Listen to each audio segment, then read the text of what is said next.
Your memory hallowed in the land. Ladies and gentlemen, the Anzac Day dawn service will commence shortly. The spirit of Anzac, a spirit that gives us pride in who we are, and it sets the standard for our Defence Force today. As we remember the Anzacs of 1915, we also remember all of those who have followed in their footsteps. We especially remember those who gave their lives, those who gave their good health, and those who grieved for them.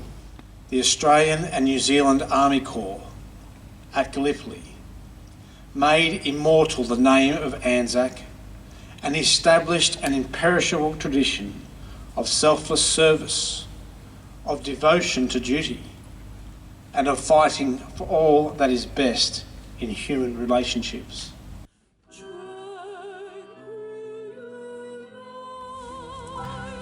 Pretty important job, looking after people who essentially most of the time didn't have weapons to look after themselves. So.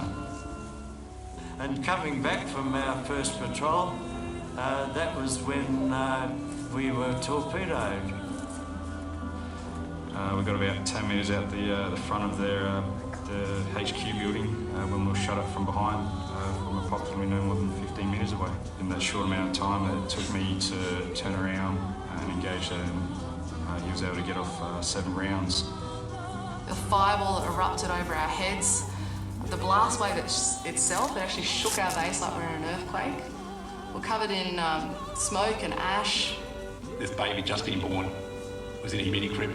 We were able to medevac it to a more substantial hospital, and reports we had later that day was the baby survived and was standing a good chance of surviving, so that was one of the good stories. Sister Ella Tucker, the Australian Army Nursing Service, wrote, "The wounded from the landing commenced to come on board at 9 a.m. and poured into ship's wards from barges and boats. The majority still had on their field dressing, and a number of these were soaked through."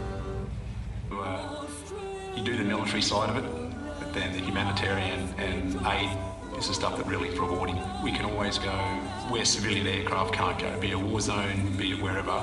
We always find a way to get there. Private Teeling was survived by his wife Carolyn and his son, who was born after his father's death.